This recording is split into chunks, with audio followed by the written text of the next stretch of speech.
Já tô imaginando essa cena. O cara tá ali vendo o vídeo, né? Tá assistindo feliz e tal. E não tá apertando no like. Olha que coisa ridícula. Ridículo.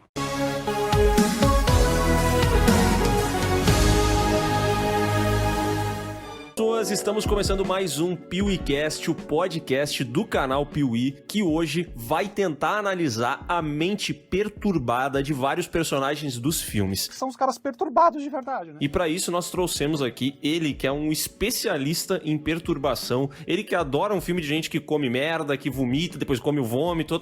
Que nojo. Todas essas paradas ele adora. Lucas Maia, do Refúgio Cult. Olá, pessoas. E perturbado da cabeça também, né? Eu tava falando que de ontem pra hoje minha médica me proibiu, falou que só posso consumir a H2O, água.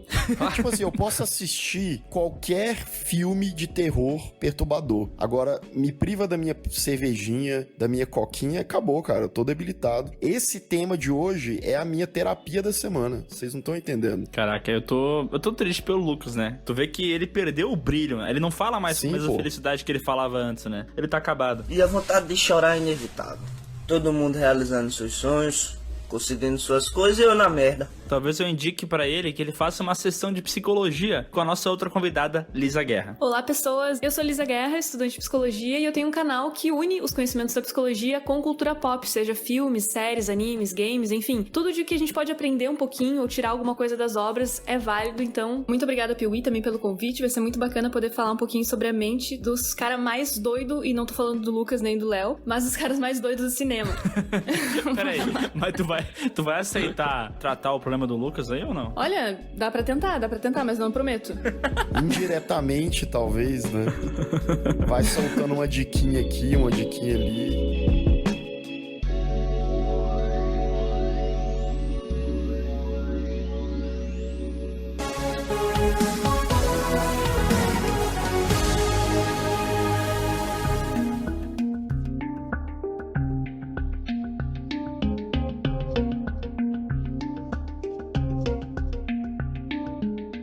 Bom, gente, todo mundo que tá aqui adora assistir filmes e séries, a gente também tá sempre muito ligado nas produções de horror e tal, e fato é que todos os filmes que acabam tendo personagens memoráveis, se a gente for mais a fundo, a gente acaba ficando meio surpreso com as coisas que se passam na mente desses personagens, né? Se a gente for tentar entender os motivos por trás das ações deles, o que influenciou esses personagens a chegarem onde eles chegaram, a gente vai ficar surpreso aí de como a mente humana é absurdamente complexa e cheia de coisas bizarras que acabam levando a gente a tomar certas atitudes no futuro, né? E, porra, sei lá, eu faço terapia, é uma doideira. Cada semana eu descubro coisas novas, assim, eu me vejo como uma pessoa mais problemática, né? Mas resolvo meus problemas. Isso eu vejo direto. Então eu acho que é bom, entendeu? Bom, sabe, se eu vejo isso, é óbvio que a tua psicóloga vai ver também, né? Ajuda o maluco, tá doente! Eu, por exemplo, já diagnostiquei o Miguel com TDAH há muitos anos.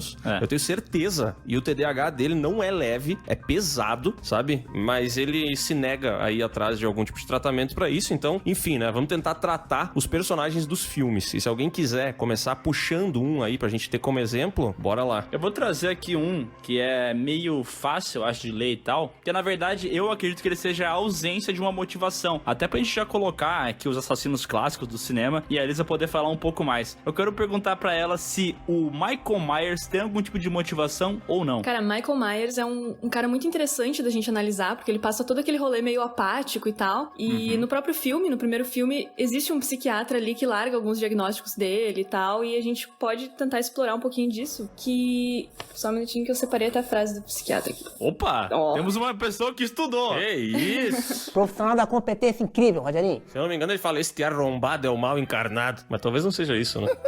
Ele fala, esse é cuzão. Só batendo nessa criança. Eu acho que é isso que ele fala. Ele deu o laudo técnico dele, ele falou assim, baita de um cuzão isso aí. Maluco, não tem solução. Bem louco. Quase isso, mas ele disse que Michael Myers é o mais perigoso que ele observou. E a catatonia é um ato consciente e é uma força instintiva dentro dele esperando pra atacar. Então a catatonia, na verdade, que esse psiquiatra do filme fala, ela é uma síndrome neuropsiquiátrica. E ela fala, tipo, sobre a pessoa não conseguir se locomover ou se mexer de alguma forma mais natural e ela acaba meio que paralisada, digamos assim. E isso tem a ver, tipo, é muito louco como a nossa mente funciona, né? Porque alguma coisa ali no nosso cérebro consegue comandar até a forma com que tu vai, sei lá, se mexer, se expressar e enfim. Então essa catatonia dele, ela traria também alguns sintomas depois de transtorno antissocial, que a gente chama de psicopatia, né, do senso comum. Mas em geral ele se constitui ali numa personalidade mais narcisista, onde ele sente prazer em ver as suas vítimas sofrerem, né? Mas qual que é o lance dele, por exemplo? Porque no filme original não tem o lance dele ser irmão da Laurie Strode, né? Ele simplesmente, ele mata ali quando ele é criança a irmã dele, daí ele vai ser internado num manicômio, e anos mais tarde ele foge, e aí do nada ele vê a Laurie Strode passando, e ele fica, sei lá, obcecado por ela, ele quer matar ela, ou quer chegar perto dela, e até ele fazer isso, ele vai matando várias pessoas. Tipo assim, no primeiro filme dá a entender que ele não tem um tipo de motivação, que ele faz aquilo só porque ele é, sei lá, porque ele quer matar alguém, né? Eu o conheci há uns 15 anos e me disseram que nada havia sobrado. Nem razão, nem consciência, nem entendimento, nem o mais rudimentar sentido de vida ou de morte. Bem ou mal, certo ou errado. Isso tem algum tipo de paralelo na vida real ou é alguma coisa da ficção só? Então, existe na psicanálise, ela diz que há muito tempo o ser humano sempre foi caracterizado por algo que busca sempre o prazer e evita o desprazer, né? A gente não vai, por exemplo, sei lá, a gente liga o fogão pra fazer a nossa comida, que nos dá prazer, mas a gente não vai ligar o fogão pra botar nossa mão ali no fogo e gerar desprazer, né? Então, geralmente, o ser humano era caracterizado assim. Porém, existem alguns que fogem da curva e eles buscam o desprazer, e não o prazer em si. E aí, esses são chamados de sádicos, sadismos, que é a pessoa que busca infligir sofrimento no outro, que é parecido com o termo masoquismo, que é aquela que busca o sofrimento em si mesma. Então, o Michael Myers, ele teria esse sadismo dele muito forte, muito latente, buscando sempre infligir o sofrimento e sentir prazer nesse ato de fazer o outro sofrer. E aí vem aquela obsessão que ele tem por ela, o fato de que ele, nossa, ele persegue ela, enfim, tem até o último filme, eu acho que é o último que saiu, né, que ela mesma fica toda paranoica também, que ele vai voltar, ele vai voltar, ele vai voltar. E aí ela dedica a vida inteira dela naquele trauma que ela teve dele lá, anos atrás, porque ela achava que ele ia retornar, até perde a guarda dos filhos e tal. Até a gente pode conseguir olhar até pra ela e ver que é alguns resquícios ali do transtorno de estresse pós-traumático, que é quando acontece de uma pessoa vivenciar um evento que é de extremo trauma ou estresse e não conseguir lidar com as consequências que aquele evento traz. Então, isso traz prejuízos pra ela, pra quem tá ao redor, enfim. Então, o Michael Myers, ele teria esse sadismo muito, muito latente, ele muito forte, ao ponto dele acabar ficando obsessivo ali em infligir dano, e aí quando ele pega aquela obsessão, ele vai ali até o fim, até conseguir encontrar ela, e enfim, vira um stalker muito maluco. Na sequência, quando é estabelecido que a Laurie Strode é a irmã dele, isso muda alguma coisa no laudo psicológico do Michael Myers? Tipo, aí dá a entender que ele persegue a irmã porque é a irmã dele, tipo, ele tem uma motivação. Isso mudaria já quem que ele é enquanto um assassino, ou continua sendo essa mesma coisa que tu acabou de falar? Você é doido de pedra! Cara, acredito que continua sendo mais ou menos a mesma lógica, mas claro que a gente não pode também ignorar o fato de que ser uma irmã, né, e o que aquela irmã talvez representasse pra ele, né? Então a gente tem que tentar entender ali o contexto, tanto da família, como que era a família dele e tal, o que até é meio estranho, porque nos filmes, claro que não vai condizer com a realidade, mas nos filmes a família até parece ser funcional, né? Ele tem ali uma família estruturada, ele mata a irmã quando é criança e tal. Parece uma família comum, né? Não parece uma família maluca que nem tem, por exemplo, no remake, né? Aquele do Rob Zombie, que todo mundo é estúpido com ele, né? No filme original parece uma família realmente comum, uma família de boa. Isso, a gente chama até de, na psicologia a gente chama de família funcional, que não é a família perfeita, ideal, até porque ela não existe, mas é uma família que funciona ali dentro dos seus parâmetros. E a psicopatia, ela não depende apenas, assim, do ambiente, da família. Claro que é um fator relevante, mas ela também tem fatores genéticos, fatores da personalidade que influencia, o que colabora ali para esse diagnóstico ali da psicopatia, que agora é chamado de transtorno antissocial, né? Então, eu acredito que seja bem desse lado. É bem curioso, né, o caso do Michael Myers e da Laurie Strode, porque eu acredito muito na ideia de que as coisas que a gente vive na nossa infância, que a gente deixa de viver, aquilo lá que a gente passa e tal, de alguma maneira vai se refletir no nosso futuro, né? Por mais que fique ali no nosso subconsciente, meio guardado, algum dia essas paradas vão vir à tona e meio que vão determinar a maneira como a gente age no dia a dia, né? E no caso do Michael Myers me chama a atenção que o ato que ele comete, né, o momento momento de insanidade dele é quando criança. Pra mim, quando ele sai da prisão e ele começa a ir atrás da Laurie Strode desesperadamente e tal, eu acho que tem várias leituras que dá pra se fazer desde, sei lá, o último, provavelmente, né, a última vivência que ele teve na rua foi quando ele matou a própria irmã. Aí ele vai pro manicômio e ele sai. Aí quando ele sai, ele vê uma garota. Essa garota talvez lembre ele da irmã dele e tal.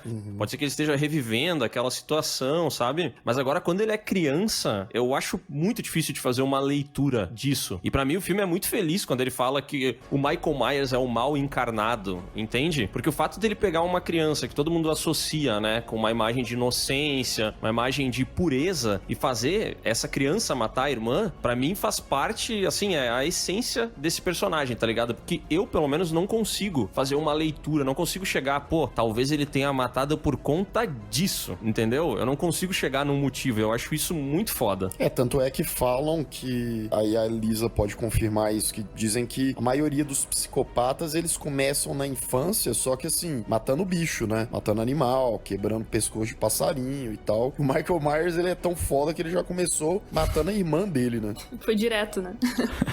Eu não quis ficar esperando, não. Tem que passar por toda aquela aprovação. Vai direto. Dane-se o estágio, Exato. Não, e sim, faz muito sentido. Alguns sintomas podem aparecer na infância, mas o diagnóstico em si, ele sempre é fechado a partir dos 18 anos. Até pra ter certeza, porque a personalidade vai mudando, né? Ela muda muito de acordo com o que a gente vai vivendo ali na adolescência, principalmente. Então é bem complicado de falar logo no início da infância, mas geralmente acontece, sim, de ter sinais. E aí os pais, né, de preferência acompanhar, fazer um acompanhamento mais frequente e tal, pra ver pra onde isso vai se encaminhar. Mas, ao contrário do que todo mundo pensa, assim, psicopatas e, enfim, pessoas do transtorno antissocial, elas não necessariamente elas vão se tornar assassinos em série ou algo assim. E existe até uma pesquisa que ela é bem famosa e ela diz que muitos, eles acabam se tornando médicos ou grandes empresários justamente pela falta de sensibilidade. Então, tipo, pra puxar tapete dos outros, ou então até pra fazer uma cirurgia ali de abrir a pessoa e tal. Muitas pessoas nessas posições, assim, que são bem valorizadas na sociedade, elas também têm ali um certo diagnóstico parecido ali pendendo pra psicopatia. Eu conheço alguns médicos, assim. Eu conheço alguns youtubers que gostam de assistir filme onde as pessoas comem cocô, que eles também têm um lance bem estranho, assim. É bem estranho essa galera. Não são normais. Você tem probleminha. Olha o probleminha. É probleminha isso.